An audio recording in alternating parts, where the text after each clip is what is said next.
Guys ಎಲ್ಲರಿಗೂ ನನ್ನ channel ನಲ್ಲಿ ವೆಲ್ಕಮ್. ಸೊ ಗೈಸ್ ಇವತ್ತಿನ ವಿಡಿಯೋನ ಸ್ಟಾರ್ಟ್ ಮಾಡೋಕ್ಕಿಂತ ಮುಂಚೆ ಒಂದು ಸ್ಮಾಲ್ ಅನೌನ್ಸ್ಮೆಂಟ್ ಅಂತ ಹೇಳ್ಬೋದು.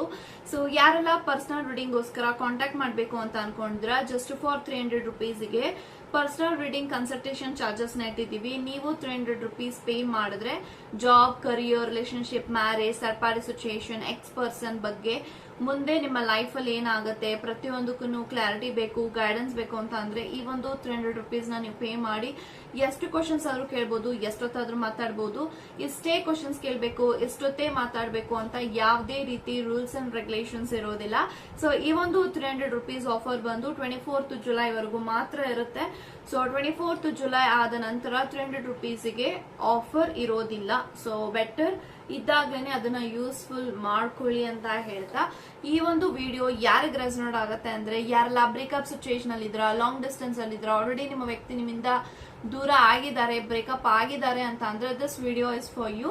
ಸೊ ಕಾನ್ಸೆಪ್ಟ್ ಏನಪ್ಪಾ ಅಂತ ಅಂದ್ರೆ ನಿಮ್ಮ ಪಾರ್ಟ್ನರ್, ಸೊ ನಿಮ್ಮ ಎಕ್ಸ್ ಪರ್ಸನ್, ನಿಮ್ಮ ಮಾಜಿ ಪ್ರೇಮಿ ನಿಮ್ಮ ಬಗ್ಗೆ ತಡರಾತ್ರಿಯಲ್ಲಿ ಏನ್ ಯೋಚನೆ ಮಾಡ್ತಾರೆ, ಅವರ ಒಂದು ಲೇಟ್ ನೈಟ್ ಥಾಟ್ಸ್ ಏನಾಗಿರಬಹುದು, ನಿಮ್ಮ ವಿಚಾರವಾಗಿ ಆಗಿರ್ಬೋದು ಅಥವಾ ಅವರ ಜೀವನದ ವಿಚಾರವಾಗಿ ಆಗಿರ್ಬೋದು, ಏನೆಲ್ಲ ಯೋಚನೆಗಳು ಮಾಡ್ತಾರೆ ಅನ್ನೋದ್ರ ಬಗ್ಗೆ ಇರತ್ತೆ ಅಂತ ಹೇಳ್ತಾ ಸೊ ಇವಾಗ ವಿಡಿಯೋನ ಸ್ಟಾರ್ಟ್ ಮಾಡೋಣ.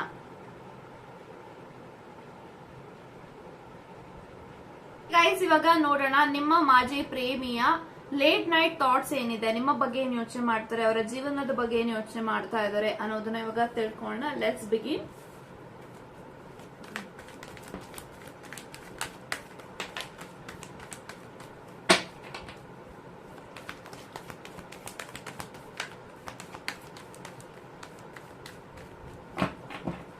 So bottom of the card 10 of swords ಇದೆ.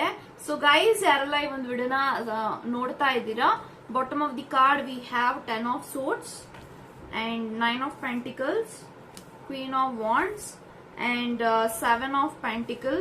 Okay, and I have 6 of wand, ಅದರ ಜೊತೆಗೆ 2 of cups. Okay, okay guys, so ನನಗೆ ಎಲ್ಲಾ ಕಾರ್ಡ್ಸ್ ಪ್ರಕಾರ ಏನ್ ಇಂಟೆನ್ಷನ್ಸ್ ಬರ್ತಾ ಇದೆ ಅಂತ ಅಂದ್ರೆ, ಸೊ ಯಾರೆಲ್ಲ ಈ ಒಂದು ವಿಡಿಯೋನ ನೋಡ್ತಾ ಇದ್ರ ನಿಮ್ಮ ಮಾಜಿ ಪ್ರೇಮಿಯ ಆಲೋಚನೆಗಳೇನು, ಲೇಟ್ ನೈಟ್ ಥಾಟ್ಸ್ ಏನು, ಅವರು ನಿಮ್ಮ ಬಗ್ಗೆ ಆಗಿರ್ಲಿ ಅಥವಾ ಅವರ ಜೀವನದ ಬಗ್ಗೆ ಆಗಿರ್ಲಿ ಏನ್ ಯೋಚನೆ ಮಾಡ್ತಿದ್ದಾರೆ ಅಂದ್ರೆ, ಸೊ ಫಸ್ಟ್ ಆಫ್ ಆಲ್ ಆ ಒಂದು ವ್ಯಕ್ತಿಗೆ ತುಂಬಾನೇ ಮಿಸ್ಸಿಂಗ್ ಎನರ್ಜಿ ಕಾಣಿಸ್ತಾ ಇದೆ. ಸೊ ಅವರು ನಿಮ್ಮನ್ನ ತುಂಬಾನೇ ಮಿಸ್ ಮಾಡ್ಕೋತಾ ಇದ್ದಾರೆ ಅಂಡ್ ಡೆಫಿನೆಟ್ಲಿ ನಿಮ್ಮ ಬಗ್ಗೆ ತುಂಬಾನೇ ಯೋಚನೆ ಮಾಡ್ತಿದ್ದಾರೆ, ಥಿಂಕ್ ಮಾಡ್ತಿದ್ದಾರೆ. ಸೊ 7 ಆಫ್ ಪೆಂಟಿಕಲ್ ಇರೋದ್ರಿಂದ ಸೊ ಈ ಒಂದು ವ್ಯಕ್ತಿ ನಿಮ್ಮ ಬಗ್ಗೆ ತುಂಬಾನೇ ಮಿಸ್ಸಿಂಗ್ ಎನರ್ಜಿ ಕಾಣಿಸ್ತಾ ಇದೆ. ಸೊ ಆ ಒಂದು ವ್ಯಕ್ತಿಗೆ ತುಂಬಾನೇ ಗಿಲ್ಟ್ ಕಾಡ್ತಾ ಇರ್ಬೋದು, ರಿಗ್ರೆಟ್ ಕಾಡ್ತಾ ಇರ್ಬೋದು. ಅವರ ಲೈಫ್ ಅಲ್ಲಿ ನೀವೊಂದು ಲೈಟ್ ಆಗಿ ಬಂದಿದ್ರಿ, ಬೆಳಕಾಗಿ ಬಂದಿದ್ರಿ. ಸೊ ಪ್ರತಿಯೊಂದನು ಕೂಡ ಆ ಒಂದು ವ್ಯಕ್ತಿಗೆ ತಪ್ಪು ಯಾವ್ದು, ಸರಿ ಯಾವ್ದು, ಸೊ ಯಾರು ನಿಮ್ಮವರು ಯಾರು ನಿಮ್ಮವರಲ್ಲ ಅಂತೆಲ್ಲ ಹೇಳಿ ಅದನ್ನ ಡಿಫ್ರೆನ್ಸಸ್ ನ ನೀವು ಮಾಡ್ತಾ ಇದ್ರಿ. ಅಂದ್ರೆ ಇವ್ರನ್ನ ನಂಬಿ ಇಂಥವ್ರನ್ನ ನಂಬಕ್ ಹೋಗ್ಬೇಡಿ, ಈ ತರದೆಲ್ಲಾನು ಕೂಡ ನೀವು ಅವಾಗೆಲ್ಲ ಆ ಒಂದು ವ್ಯಕ್ತಿಗೆ ಹೇಳ್ತಾ ಇದ್ರಿ. ಬಟ್ ಅವಾಗೆಲ್ಲ ನಿಮ್ಮ ವ್ಯಕ್ತಿ ನಿಮ್ಮ ಮಾತನ್ನ ಕೇಳಲಿಲ್ಲ, ಕೇರ್ಲೆಸ್ ಮಾಡ್ತಾ ಇದ್ರು. ಸೊ ಇವಾಗ ಅವರು ಯಾರನ್ನ ತುಂಬಾ ನಂಬಿದ್ರು ಆ ಒಂದು ವ್ಯಕ್ತಿಗಳಿಂದನೇ ನಿಮ್ಮ ವ್ಯಕ್ತಿಗೆ ತುಂಬಾನೇ ಮೋಸ ಆಗಿದೆ, ಚೀಟಿಂಗ್ ಆಗಿದೆ. ಸೊ ಇದನ್ನೆಲ್ಲಾನು ನೋಡಿದಾಗ ಸೊ ನನ್ನ ವ್ಯಕ್ತಿ ಅವತ್ತೇ ಹೇಳಿದ್ರು ಅಂತವ್ರನ್ನ ನಂಬಕ್ ಹೋಗ್ಬೇಡಿ, ಅವರಿಂದ ನಿಮ್ಗೆ ತುಂಬಾನೇ ಮೋಸ ಆಗತ್ತೆ ಅಂತ. ಬಟ್ ಅವರಿಂದನೇ ನನಗೆ ಮೋಸ ಆಗತ್ತೆ ಅಂತ ನಾನು ಯಾವತ್ತೂ ಅನ್ಕೊಂಡಿರ್ಲಿಲ್ಲ. ಬಟ್ ಅವರು ಏನ್ ಹೇಳಿದ್ರು ಅದನ್ನ ಅವತ್ತು ನಾನು ಕೇಳಿದಿದ್ರೆ ಇವತ್ತು ನನ್ನ ಜೀವನದಲ್ಲಿ ಈ ತರ ಪರಿಸ್ಥಿತಿ ಬರ್ತಾ ಇರ್ಲಿಲ್ಲ ಅಂತ ಹೇಳಿ ಸೊ ತುಂಬಾನೇ ಕೊರಗ್ತಾ ಇದ್ದಾರೆ. ಸೊ 10 ಆಫ್ ಸೋರ್ಟ್ಸ್ ಇದೆ, ತುಂಬಾನೇ ಕಷ್ಟ ಪಡ್ತಿದ್ದಾರೆ, ಸ್ಟ್ರಗಲಿಂಗ್ ಅಲ್ಲಿ ಇದ್ದಾರೆ ಅವ್ರ ಲೈಫ್ ಅಲ್ಲಿ. They are not so happy. So ಅವರು ಖುಷಿಯಾಗಿಲ್ಲ, ಅವರು ಸಂತೋಷವಾಗಿಲ್ಲ. ಸೊ ತುಂಬಾನೇ ಕಷ್ಟ ಪಡ್ತಿದ್ದಾರೆ. ಅಂದ್ರೆ ಲೈಕ್ ಹೆಂಗಿದ್ದಾರೆ ಅಂತಂದ್ರೆ ತುಂಬಾನೇ ನೋವಲ್ಲಿದ್ದಾರೆ, ಡಿಪ್ರೆಷನ್ ಅಲ್ಲಿ ಇದ್ದಾರೆ. ಸೊ ತುಂಬಾನೇ ಸ್ಟ್ರೆಸ್ ಅಲ್ಲಿ ಇದ್ದಾರೆ. ಯಾಕಂದ್ರೆ ಅವ್ರ ಲೈಫ್ ಅಲ್ಲಿ ಅವರ ಜೀವನದಲ್ಲಿ ತುಂಬಾನೇ ಅಪ್ಸ್ ಅಂಡ್ ಡೌನ್ಸ್ ನಡೀತಾ ಇದೆ, ಫ್ಯಾಮಿಲಿ ಇಶ್ಯೂಸ್ ನಡೀತಾ ಇದೆ, ಫೈನಾನ್ಷಿಯಲ್ ಇಶ್ಯೂಸ್ ನಡೀತಾ ಇದೆ. ಫೈನಾನ್ಷಿಯಲಿ ಎಷ್ಟೇ ದುಡಿತಾ ಇದ್ರು ಕೂಡ ಅದು ಅವರ ಲೈಫ್ ಅಲ್ಲಿ ಅವ್ರ ಏನ್ ಮಾಡ್ಕೊಂಡ್ರೋ ಕಮಿಟ್ಮೆಂಟ್ಸ್ ಗೆ ಹೋಗ್ತಾ ಇದೆ ಬಿಟ್ರೆ ಅವರು ಯಾವ್ದೇ ರೀತಿಯ ಸೇವಿಂಗ್ಸ್ ನ ಅವ್ರು ಮಾಡೋದಿಕ್ ಆಗ್ತಾ ಇಲ್ಲ. ಬಟ್ ತುಂಬಾನೇ ಕಷ್ಟಪಟ್ಟು ದುಡಿದ್ರು ಕೂಡ ಆ ಒಂದು ಲೈಫ್ ಅಲ್ಲಿ ಅವರು ಎಂಜಾಯ್ ಮಾಡೋದಿಕ್ ಆಗ್ತಾ ಇಲ್ಲ. ಸೊ ಈ ರೀತಿ ನಾನು ನೋಡ್ತಾ ಇದ್ದೀನಿ. ಸೊ ಇಲ್ಲಿ ನಿಮ್ಮ ಬಗ್ಗೆ ತುಂಬಾನೇ ಎನರ್ಜಿ ಕಾಣಿಸ್ತಾ ಇದೆ. 2 ಆಫ್ ಕಪ್ಸ್ ಇರೋದ್ರಿಂದ ಸೊ ನನ್ನ ಒಂದು ಸಂಬಂಧ ಎಷ್ಟು ಚೆನ್ನಾಗಿತ್ತು, ನಮ್ಮಿಬ್ರ ಮಧ್ಯೆ ಇರುವಂತಹ ಬಾಂಧವ್ಯ ಆಗಿರ್ಬೋದು, ಅಂಡರ್ಸ್ಟ್ಯಾಂಡಿಂಗ್ ಆಗಿರ್ಬೋದು, ನಮ್ಮಿಬ್ರು ಎಷ್ಟು ಒಟ್ಟಿಗೆ ಇದ್ವಿ, ಎಷ್ಟು ಖುಷಿಯಾಗಿದ್ವಿ, ಎಷ್ಟು ಹ್ಯಾಪಿ ಆಗಿದ್ವಿ, ಎಷ್ಟು ಒಬ್ರಿಗೊಬ್ರು ಆ ಒಂದು ಲೈಕ್ ಎಲ್ಲಾನು ಹಂಚ್ಕೋತಾ ಇದ್ವಿ, ಶೇರ್ ಮಾಡ್ಕೋತಾ ಇದ್ವಿ. ಸೊ ಏನೇ ಕಷ್ಟ ಬಂದ್ರು ಅವ್ರು ನಂಗೆ ಹೆಲ್ಪ್ ಮಾಡೋರು, ನಾನೇ ಏನೇ ಬಂದ್ರು ಕೂಡ ಒಂದ್ ವ್ಯಕ್ತಿ ಮೇಲೆ ಡಿಪೆಂಡ್ ಆಗಿದ್ದೆ. ಸೊ ಇದನ್ನೆಲ್ಲಾನು ನೋಡಿದಾಗ ಇವಾಗ ಅವರ ಲೈಫ್ ಅಲ್ಲಿ ಎಷ್ಟು ದೊಡ್ಡ ತಪ್ಪನ ಮಾಡಿದೀನಿ, ಈ ತರ ಒಂದು ಸಪ್ರೇಷನ್ ಆಗಿ ಅನ್ನೋದನ್ನ ತುಂಬಾನೇ ಯೋಚನೆ ಮಾಡ್ತಿದ್ದಾರೆ. ಸೊ ಅವ್ರು ಅನ್ಕೊಂಡಿರ್ಲಿಲ್ಲ ಲೈಕ್ ಇವರು ನಿಮ್ಮಿಂದ ದೂರ ಆದ್ಮೇಲೆ ನಾನು ಒಂದಲ್ಲ ಒಂದು ದಿನ ಇವ್ರ ಬಗ್ಗೆ ಯೋಚನೆ ಮಾಡ್ತೀನಿ, ಥಿಂಕ್ ಮಾಡ್ತೀನಿ ಅಂತ ಅನ್ಕೊಂಡಿರ್ಲಿಲ್ಲ. ಬಟ್ ಅದನ್ನೇ ಹೇಳೋದು ಕಾಲ ಅಂತ. ಸೊ ಯಾವ ಸಮಯದಲ್ಲಿ ಯಾರನ್ನ ಬಿಟ್ಟು ಹೋಗ್ತೀವೋ ಅವ್ರ ಅವಶ್ಯಕತೆ ನಮ್ಮ ಜೀವನದಲ್ಲಿ ಇರುತ್ತೆ. ಸೊ ಹಾಗಾಗಿ ಯಾರನ್ನೂ ಕೂಡ ಏಳ್ಸಕ್ ಹೋಗ್ಬಿಡಿ, ಅಂಡರ್ ಎಸ್ಟಿಮೇಟ್ ಮಾಡಕ್ ಹೋಗ್ಬಿಡಿ. ಇವಾಗ ಅವ್ರಿಗೆ ಕಷ್ಟ ಇದೆ ಅಂತ ಹೇಳಿ ಅವ್ರ ಕಷ್ಟಗಳನ್ನ ಆಡ್ಕೊಳ್ಳೋದಾಗಿರ್ಬೋದು, ಏನು ಮಾಡೋದಕ್ಕೆ ಹೋಗ್ಬಿಡಿ. ಯಾಕೆಂತಂದ್ರೆ ಸೊ ಮುಂದೆ ಹೋಗ್ತಾ ಹೋಗ್ತಾ ಗೊತ್ತಿಲ್ಲ ಯಾರ ಜೀವನ ಯಾರ ಒಂದು ಸಮಯದಲ್ಲಿ ಏನು ಬೇಕಾದ್ರೂ ಈ ಒಂದು ಲೈಫ್ ಅಲ್ಲಿ ಆಗ್ಬಿಡ್ತಾರೆ. ಸೊ ಈ ಒಂದು ವ್ಯಕ್ತಿ ನಿಮ್ಮ ಜೊತೆಗಿದ್ದಾಗ ನಿಮ್ಮನ್ನ ತುಂಬಾನೇ ಆಡ್ಕೊಂಡಿದ್ದಾರೆ, ಅಂಡರ್ ಎಸ್ಟಿಮೇಟ್ ಮಾಡಿದ್ದಾರೆ. ನಿಮ್ಮ ಜೊತೆಗಿದ್ದಾಗ ನಿಮ್ಮನ್ನ ತುಂಬಾ ಜನಕ್ಕೆ ಕಂಪೇರ್ ಮಾಡಿ ಮಾತಾಡಿದ್ದಾರೆ. ನೋಡು ಅವ್ರು ನೋಡಿ ಹೆಂಗಿದ್ದಾರೆ, ನೀ ನೋಡಿ ಹೆಂಗಿದ್ಯಾ ಅಂತ ಹೇಳಿ ನಿಮ್ಮ ಅಪಿಯರೆನ್ಸ್ ಆಗಿರ್ಬೋದು, ನೀವು ಡ್ರೆಸ್ಸಿಂಗ್ ಸ್ಟೈಲ್ಸ್ ಆಗಿರ್ಬೋದು, ಅದನ್ನೆಲ್ಲ ನೋಡಿ ತುಂಬಾನೇ ಹೀಯಾಳಿಸಿದ್ದಾರೆ ನಿಮ್ಮ ವ್ಯಕ್ತಿ. ಸೊ ಆವಾಗೆಲ್ಲ ನೀವು ನನ್ನ ವ್ಯಕ್ತಿ ಅಲ್ವಾ ಅಂತ ಹೇಳಿ ಕ್ಷಮಿಸಿ ಅವ್ರನ್ನ ನೀವು ಎಷ್ಟು ಹೆಲ್ಪ್ ಮಾಡ್ಬೇಕೋ ಅಷ್ಟು ಹೆಲ್ಪ್ ಮಾಡ್ತೀರಿ, ಎಷ್ಟು ಪ್ರೀತಿ ಕೊಡ್ಬೇಕೋ ಅಷ್ಟು ಪ್ರೀತಿ ಕೊಡ್ತಾ ಇದ್ರಿ. ಬಟ್ ಈ ಒಂದು ವ್ಯಕ್ತಿಗೆ ಆ ಒಂದು ಪ್ರೀತಿನ ಪಡ್ಕೊಳ್ಳುವಂತ ಯೋಗ್ಯತೆ ಇರ್ಲಿಲ್ಲ. ಬಟ್ ಆವಾಗ ಆ ಸಮಯದಲ್ಲಿ ನಿಮಗೆ ತುಂಬಾ ನೋವು ಕೊಟ್ಟಿದ್ದಾರೆ, ತುಂಬಾನೇ ನಿಮ್ಮಲ್ಲಿ ಕಣ್ಣೀರ್ ಹಾಕ್ಸಿದ್ದಾರೆ. ಸೊ ನಿಮ್ದೇನೋ ತಪ್ಪೇ ಇರ್ಲಿಲ್ಲ. ಸೊ ತಪ್ಪಿಲ್ಲ ಅಂತಾನೆ ಈ ಒಂದು ವ್ಯಕ್ತಿ ನಿಮ್ಗೆ ತುಂಬಾನೇ ನೋವು ಕೊಟ್ಟಿದ್ದಾರೆ. ಎಷ್ಟು ಮಟ್ಟಿಗೆ ನೋವು ಕೊಟ್ಟಿದ್ದಾರೆ ಅಂತಂದ್ರೆ ಈಗ್ಲೂ ಕೂಡ ಅವ್ರೇನೆಲ್ಲ ಮಾತಾಡಿದ್ರು ಆ ವರ್ಡ್ಸ್ ಎಲ್ಲಾನು ಕೂಡ ನೆನ್ಸ್ಕೊಂಡಾಗ ಈಗ್ಲೂ ಕೂಡ ನಿಮ್ಗೆ ನೋವು ಆಗತ್ತೆ, ಕಣ್ಣಲ್ಲಿ ನೀರ್ ಬರುತ್ತೆ, ಎಮೋಷನಲ್ ಆಗ್ತೀರಾ. ಸೊ ಇವತ್ತು ನಿಮ್ಮ ಕಣ್ಣೀರಿನ ಬೆಲೆ ನಿಮ್ಮ ವ್ಯಕ್ತಿಗೆ ಅರ್ಥ ಆಗ್ತಾ ಇದೆ.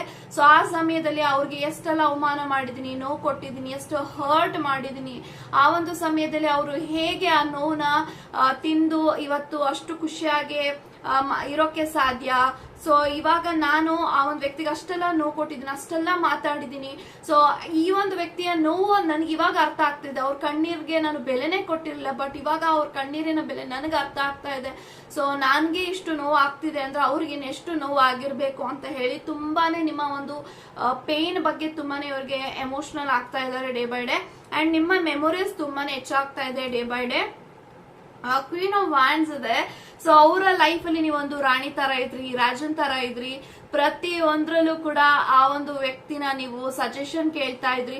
ಅಂದ್ರೆ ಈ ಒಂದು ವ್ಯಕ್ತಿ ಸಮ್ವನ್ ಇಸ್ ಲೈಕ್ ಈ ಒಂದು ವ್ಯಕ್ತಿ ನಿಮ್ಮನ್ನ ಎಷ್ಟು ಪ್ರೀತಿ ಮಾಡ್ತಾ ಇದ್ರು ಇನಿಷಿಯಲ್ ಟೈಮ್ ಅಲ್ಲಿ ಅಂದ್ರೆ ಹೋಗ್ತಾ ಹೋಗ್ತಾ ಅವರು ನಿಮ್ಮ ಮೇಲೆ ತುಂಬಾನೇ ಅನುಮಾನ ಪಡೋದಿಕ್ಕೆ ಸ್ಟಾರ್ಟ್ ಮಾಡಿದ್ರು.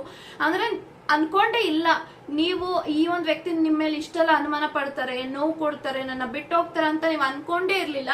ಸೊ ಆ ಸಮಯದಲ್ಲಿ ಈ ಒಂದು ವ್ಯಕ್ತಿ ನಿಮ್ಮ ಜೊತೆಗೆ ಇದ್ದಿದ್ದು ನೋಡಿ, ಒಡನಾಟ ನೋಡಿ, ಪ್ರೀತಿನ ನೋಡಿ ತುಂಬಾನೇ ನೀವು ಆ ಪ್ರೀತಿನಲ್ಲಿ ತುಂಬಾನೇ ಸುಖವಾಗಿದ್ರಿ. ಬಟ್ ಹೋಗ್ತಾ ಹೋಗ್ತಾ ಅವ್ರಿಗೆ ನಿಮ್ಮ ಮೇಲೆ ಇಂಟ್ರೆಸ್ಟ್ ಕಡಿಮೆ ಆಯ್ತು, ಬೇರೆಯವ್ರ ಮೇಲೆ ಅಟ್ರಾಕ್ಟ್ ಆಗೋದಕ್ಕೆ ಜಾಸ್ತಿ ಆಯ್ತು ಈ ಒಂದು ವ್ಯಕ್ತಿಗೆ. ಸೊ ಇದೆಲ್ಲಾನು ಕೂಡ ಇವತ್ತು ನೆನ್ಸ್ಕೊಂಡಾಗ this person is in a huge pain. So ತುಂಬಾನೇ ನೋವಲ್ಲಿದ್ದಾರೆ. ಯಾಕಂತಂದ್ರೆ ನಿಮ್ಮ ಜೊತೆಗಿದ್ದಾಗ ನಿಮ್ಮನ್ನ ಚೆನ್ನಾಗಿ ನೋಡ್ಕೊಂಡಿಲ್ಲ, ಕೇರ್ಲೆಸ್ ಮಾಡ್ತಾ ಇದ್ರು, ತುಂಬಾನೇ ನಿಮ್ಮನ್ನ ಹೀಯಾಳಿಸಿದ್ದಾರೆ, ತುಂಬಾನೇ ನಿಮ್ಮ ಕೈಯಲ್ಲಿ ಆಗಿರೋದನ್ನ ಹೆಲ್ಪ್ ಮಾಡಿದೀರಾ. ಸೊ ಆಗಿಲ್ಲ ಅಂತ ಹೇಳಿ ಆ ಒಂದು ವ್ಯಕ್ತಿ ನಿಮಗೆ ತುಂಬಾನೇ ನೋವು ಕೊಟ್ಟಿದ್ದಾರೆ. ಎಷ್ಟು ನೋವು ಕೊಟ್ಟಿದ್ದಾರೆ ಅಂದ್ರೆ ಇಲ್ಲಿ ನೀವು ಖುಷಿಯಾಗಿ ನಕ್ಕಿರೋದೇ ಕಡಿಮೆ, ತುಂಬಾನೇ ದುಃಖದಲ್ಲಿ ಇರೋದೇ ಜಾಸ್ತಿ. ಸೊ ಇವತ್ತು ಆ ಒಂದು ವ್ಯಕ್ತಿಗೆ ತುಂಬಾನೇ ರಿಗ್ರೆಟ್ ಫೀಲ್ ಮಾಡ್ತಿದ್ದಾರೆ. ಯಾಕಂದ್ರೆ ಅಂತ ಒಳ್ಳೆ ವ್ಯಕ್ತಿನ ನಾನು ಚೆನ್ನಾಗಿ ನೋಡ್ಕೊಂಡಿಲ್ಲ, ಇಂತ ಒಂದು ವ್ಯಕ್ತಿನ ನಾನು ಉಳಿಸ್ಕೊಳಕ್ ಆಗಿರ್ಲಿಲ್ಲ, ಅವ್ರಿಗೆ ತುಂಬಾನೇ ನೋವು ಕೊಟ್ಟಿದ್ದೀನಿ, ನಾನ್ ಚೆನ್ನಾಗಿರಕ್ ಆಗಲ್ಲ, ನಾನು ಅದಕ್ಕೆ ಉದ್ಧಾರ ಆಗಕ್ ಆಗ್ತಾ ಇಲ್ಲ ಅನ್ನೋದು ಎಲ್ಲಾನು ಕೂಡ ತುಂಬಾನೇ ಅವ್ರಿಗೆ ಯೋಚನೆಗಳು ಜಾಸ್ತಿ ಆಗ್ತಾ ಇದೆ. ಬಟ್ ಈ ಒಂದು ವ್ಯಕ್ತಿ ನಿಮ್ಮ ನೆನಪುಗಳಲ್ಲೇ ದಿನಾವಿಡೀ ಕಾಯ್ಕೊಂಡು ಕುತ್ಕೊಂಡಿದ್ದಾರೆ. ಸೊ ಎಲ್ಲೋ ಒಂದು ಕಡೆ ನೀವು ಕಾಲ್ ಮಾಡ್ತೀರಾ, ಮೆಸೇಜ್ ಮಾಡ್ತೀರಾ ಅಂತ. ಬಟ್ ಇವಾಗ ನೀವು ಮಾಡೋದು ನಿಲ್ಸಿದ್ದೀರಾ ಮೇ ಬಿ. ಯಾಕೆ ಅಂತ ಅಂದ್ರೆ ನೀವು ಕಾಲ್ ಮಾಡಿದಾಗ, ಮೆಸೇಜ್ ಮಾಡಿದಾಗ ಅವರು ನಿಮ್ಗೆ ಸರಿಯಾಗಿ ರೆಸ್ಪಾಂಡ್ ಮಾಡಿಲ್ಲ. ಸೊ ಆ ಸಮಯದಲ್ಲೆಲ್ಲ ಈ ಒಂದು ವ್ಯಕ್ತಿ ನಿಮ್ಮನ್ನ ತುಂಬಾನೇ ಬೈದು ಇಟ್ಟಿದ್ದಾರೆ, ಅವಮಾನ ಮಾಡಿದ್ದಾರೆ. ಇದೇ ರೀತಿ ನೀನ್ ಮಾತಾಡ್ತಾನೆ ಇದ್ರೆ ನಾನು ಇನ್ನೊಂಥರ ಮಾತಾಡ್ತೀನಿ ಅಂತ ಹೇಳಿ ಅವರು ನಿಮ್ಗೆ ತುಂಬಾ ಚುಚ್ಚಿ ಮಾತಾಡಿದ್ದಾರೆ. ಅದೆಲ್ಲ ನೋಡಿ ಸಹಿಸ್ಕೊಳಕ್ ಆಗ್ತಾ ಇಲ್ಲ ಈ ಒಂದು ವ್ಯಕ್ತಿಗೆ. ಸೊ ಎಷ್ಟು ಅವರ ಮುಂದೆ ನಾನು ಇಷ್ಟೆಲ್ಲ ಮಾಡೋ ಅವಶ್ಯಕತೆ ನನ್ನ ಜೀವನದಲ್ಲಿ ಇತ್ತ ಅನ್ನೋದು ಅವ್ರಿಗೆ ತುಂಬಾನೇ ಕ್ವಶನ್ ಮಾರ್ಕ್ ಆಡ್ತಾ ಇದೆ. ಅಂದ್ರೆ ಇವಾಗ ಅವರ ಒಂದು ಲೈಫ್ ಅಲ್ಲಿ ಏನು ಇಲ್ಲ. So nothing to lose, everything have last.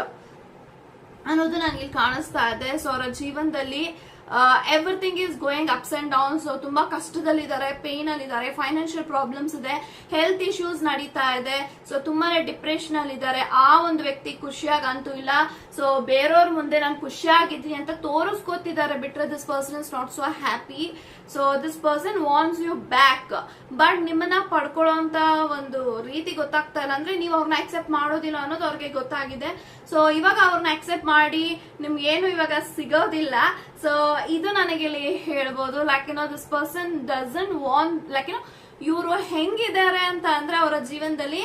So ಇವಾಗ ನಾನು ಏನಾದ್ರೂ ಅವ್ರಿಗೆ ಹೋದ್ರೆ ನಿಮ್ಮ ಹತ್ರ ನಾನು ಏನಾದ್ರೂ ಬಂದ್ರೆ ನನ್ನ ಜೊತೆಗೆ ಮಾತಾಡಿಲ್ಲ ಸರಿಯಾಗಿ, ಅಥವಾ ನನ್ನ ಇವರು ಸ್ವೀಕಾರನೇ ಮಾಡೋದಿಲ್ಲ, ಅಥವಾ ನನ್ನ ಜೊತೆಗೆ ಇವ್ರು ಮಾತೇ ಆಡೋದಿಲ್ಲ ಅನ್ನೋದು ಅವ್ರಿಗೆ ಒಂದು ಕನ್ಫರ್ಮೇಶನ್ ಬಂದ್ಬಿಟ್ಟಿದೆ.